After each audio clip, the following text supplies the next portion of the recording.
Computer के सभी उभरते ग्राफिक्स आर्टिस्टों का फोटोशॉप के पहले मॉड्यूल में स्वागत है। जी हाँ, आर्टिस्ट, क्योंकि आपने डिजिटल इमेजेस की रचना करने और उनके साथ काम करने का फैसला किया है। फोटोशॉप में आप किसी भी डिजिटल इमेज पर पेंट कर सकते हैं, ड्रॉ कर सकते हैं और रचनात्मक टेक्स्ट डाल सकते हैं और कई इफेक्ट्स भी डाल सकते हैं। फोटोशॉप आपको आपकी कल्पना साकार करने में मदद करता है। फोटोशॉप की बुनियादी बातें सीखने के लिए तैयार? कंप्यूटर पर फोटोशॉप ओपन करने के लिए स्टार्ट पर जाएं। इस सूची में वह संस्करण नहीं है जो मुझे चाहिए, इसलिए मैं प्रोग्राम का नाम फोटोशॉप टाइप करता हूं और नई सूची में एडोब फोटोशॉप CS3 पर क्लिक करता हूं।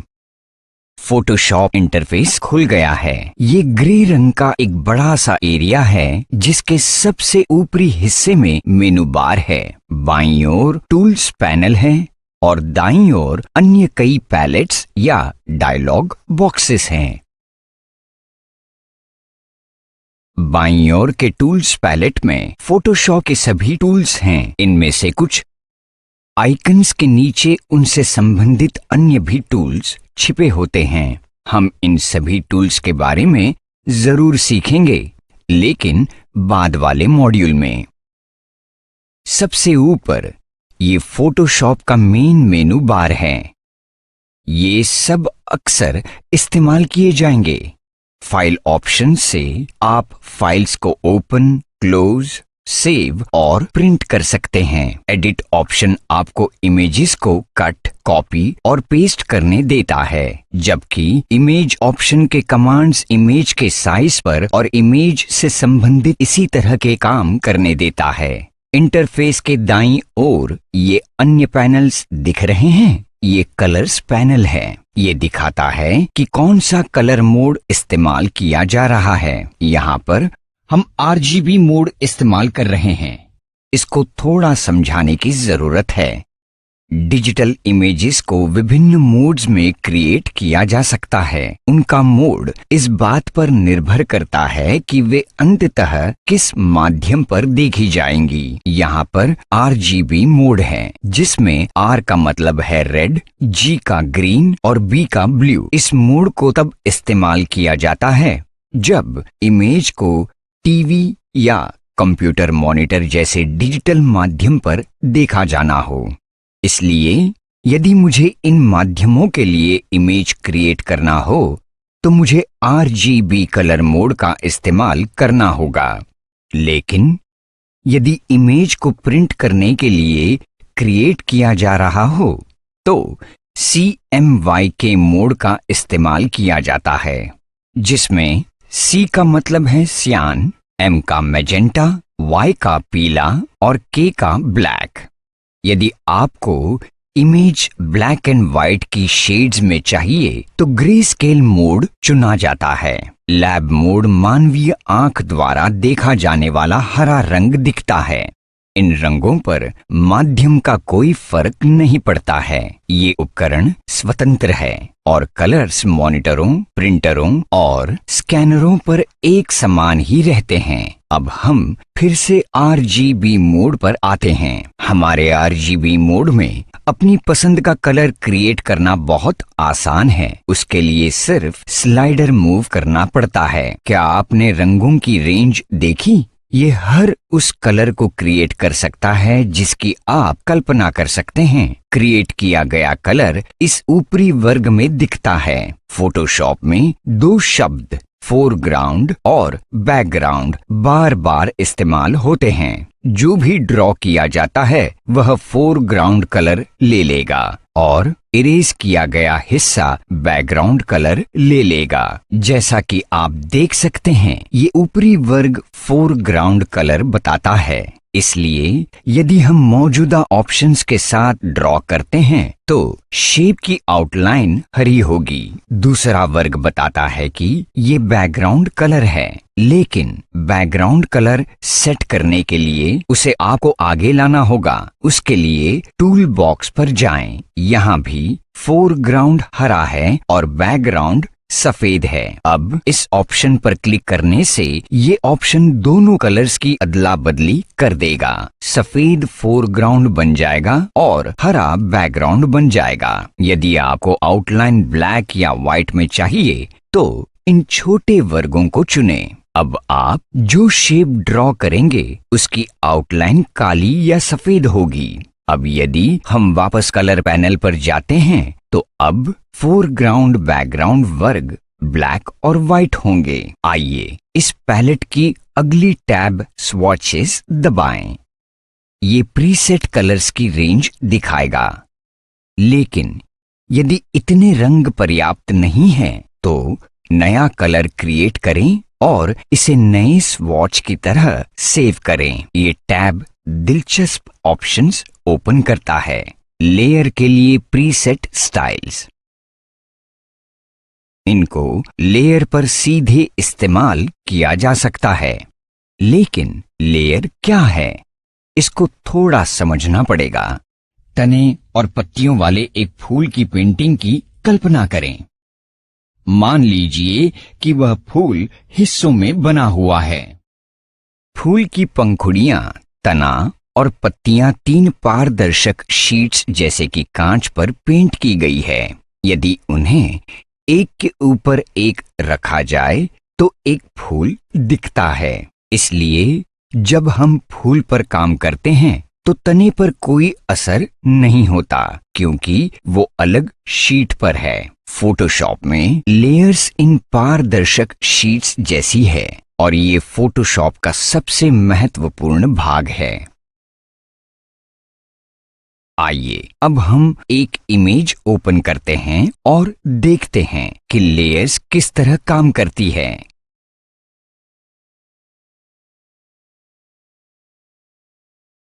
कितनी रंगीन इमेज है ना? आइए देखें कि लेयर्स का क्या होता है। हमारे पास बैकग्राउंड लेयर नामक एक लेयर है। याद रखिए, फोटोशॉप फाइल में किसी भी पहली लेयर का नाम डिफॉल्ट रूप से बैकग्राउंड लेयर होता है। इमेज पर काम करने से पहले बैकग्राउंड लेयर की कॉपी बनाना महत्वपूर्ण है, ताकि आपकी ओरिजिनल इमेज वैसी की वैसी ही रहे। तो आइए इसे करें। आप जिस लेयर को कॉपी करना चाहते हैं उस पर राइट क्लिक करें, डुप्लीकेट सिलेक्ट करें। एक डायलॉग बॉक्स ओपन होगा जिसका नाम डिफॉल्ट रूप से लेयर बैकग्राउंड कॉपी है। वहां कोई दूसरा नाम भी टाइप किया जा सकता है, लेकिन अभी मैं बदल नहीं रहा हूं। इस पैनल के निचले हिस्से में टैब्स से नई खाली लेयर क्रिएट की जा सकती है और डिफॉल्ट रूप से इसका नाम लेयर 1 होगा। क्या ये सचमुच खाली है? आइए देखें। लेयर्स पर ये आई बॉल आइकन देखें। इससे पता चलता है कि लेयर देखी जा सकती है। जब आई बॉल मौजूद ना हो तब वह लेयर नहीं देखी जा सकती, लेकिन इसके नीचे की लेयर्स देखी जा सकती है। इस तरह याद रखिए, हमने लेयर्स को पारदर्शक शीट्स कहा था, ठीक है? आइए देखते हैं कि हम उनकी पारदर्शिता बदल सकते हैं या नहीं। इस लेयर को सिलेक्ट करें। देखिए, जैसे जैसे मैं इस लेयर के लिए ओपेसिटी स्लाइडर मूव करता हूं तो क्या होता है, दूसरी बैकग्राउंड लेयर नहीं दिख रही है और केवल यही इमेज दिख रही है। इसलिए लेयर 1 सचमुच खाली है, ठीक है? अब तक आप लेयर को समझ गए हैं। जब मैं अगला टैब चैनल्स दबाता हूं तो वह पहली लेयर पर RGB दिखाता है। आपको याद है कि इमेज का मोड RGB था। अगली 3 लेयर्स प्रत्येक कलर रेड, ग्रीन और ब्लू के लिए 3 चैनल्स हैं। पहली लेयर कंपोजिट लेयर है, जिसका मतलब है कि इसमें तीनों कलर्स हैं। यदि आप केवल एक चैनल को विजिबल रखते हैं तो इमेज ग्रे स्केल में दिखेगी। देखें कि जब दो लेयर्स विजिबल हो तो क्या होता है। इस इमेज में कोई पाथ्स नहीं है, इसलिए इस पर बाद में काम करेंगे। क्या आपने गौर किया कि इस पैनल के ऊपरी हिस्से में वर्क स्पेस जैसी इमेज दिख रही है? क्या आपने इस पर गौर किया था? और यहाँ पहले टैब पर नेविगेटर लिखा है। देखिए कि इस स्लाइडर में क्या किया जा सकता है। जूम इन और जूम आउट। और यदि मैं इस वर्ग को मूव करता हूं तो मैं इमेज के किसी भी भाग पर जा सकता हूं। देखिए इस तरह।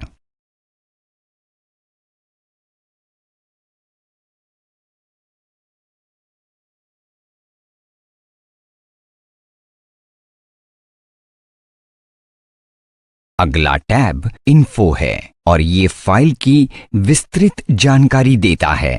शायद आप जानते होंगे कि डिजिटल इमेज पिक्सेल्स कहे जाने वाले एकदम छोटे वर्गों से बनी होती है। ये टैब आपको कलर मोड में चुने गए प्रत्येक पिक्सेल के कलर के बारे में बताता है। इस इमेज में RGB है। XY कर्सर की सटीक जगह बताता है। देखिए कर्सर मूव करने पर ये किस तरह बदलता है। ये सचमुच काफी ज्यादा जानकारी थी, लेकिन बहुत रोचक और फायदेमंद जानकारी थी, है ना? चलिए अब इस फाइल को सेव करने का समय आ गया है। फोटोशॉप फाइल PSD फाइल में सेव की जाती है, जो सभी लेयर्स को एक साथ रखती है। ये आवश्यकता पड़ने पर लेयर्स पर काम करने देती है। इमेज को प्रिंटिंग के लिए JPEG या TIFF फाइल में सेव किया जा सकता है, लेकिन JPEG और TIFF में ये लेयर्स के बिना होगी। यदि इमेज वेब के लिए है तो इसे PNG फाइल की तरह सेव किया जा सकता है। इमेज को जरूरत के अनुसार सेव करें। ये सारी बातें सीखकर आगे बढ़ें और फोटोशॉप के बारे में और जानें। सारांश।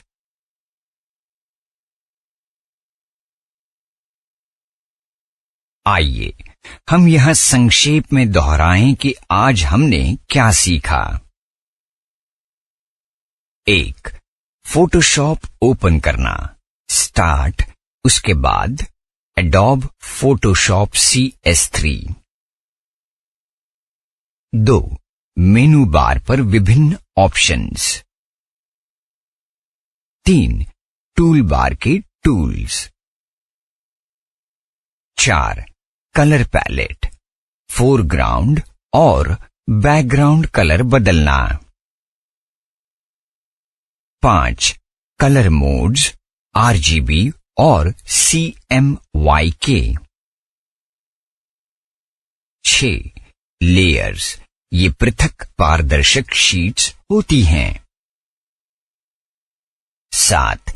ओरिजिनल इमेज को सुरक्षित रखने के लिए लेयर्स की डुप्लीकेट बनाना और क्रिएट करना। 8. चैनल्स और उनका महत्व। 9. इमेज को जूम और पैन करने के लिए नेविगेटर पैनल। परीक्षा। निम्नलिखित प्रश्नों के उत्तर दें। फोटोशॉप वर्क स्पेस के प्रमुख 3 घटक कौन से हैं? लेयर क्या है? हम फाइल को PSD में क्यों सेव करते हैं? नेविगेटर पैनल का क्या उपयोग है?